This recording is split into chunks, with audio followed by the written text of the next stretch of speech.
she took so long to Don't worry about that. I'm gonna get to that. Don't worry. But list someone you know who's gotten famous of being raped or saying that.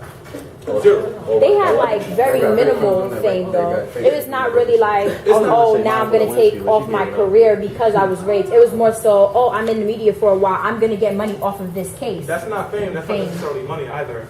Some people do it just so like, their name is in the limelight for a little bit. Like Monica Lewinsky. Yeah.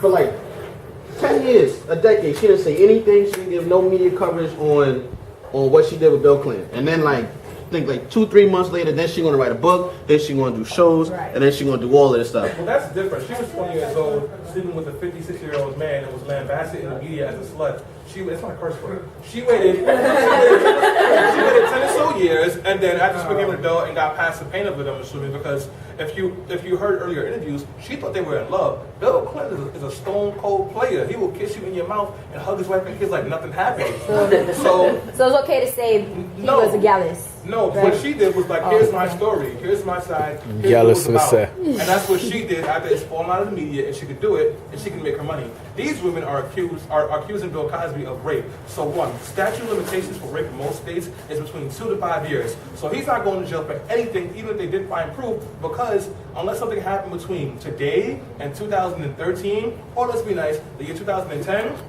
it's not going down. That's one. Two, 43% of rape victims do not report their rapes.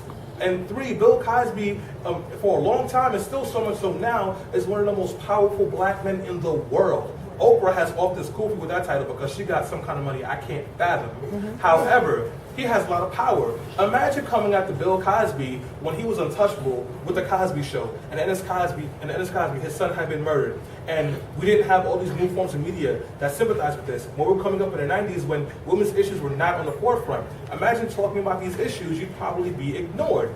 Now, he has not one, not two, not three, not four, not five, but over 16 accusations of rape being held against him. 20 now? Yeah, Thank you.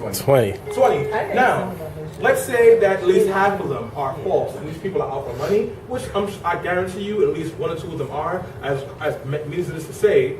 That still leaves half of them which have plausible stories. And also, what should stick out in everyone's mind is that, especially in the 70s, 80s, and the early 90s, rape culture was very ambiguous. It was still considered a cool thing to put something in someone's drink so you could take advantage of them, or to have sex with someone who was drunk. That has just recently shifted in the last 10 to 15 years. So people in here might hear that and go, why would you do that? But that's what it was. So what Bill Cosby was doing, in his own opinion, probably didn't even constitute rape.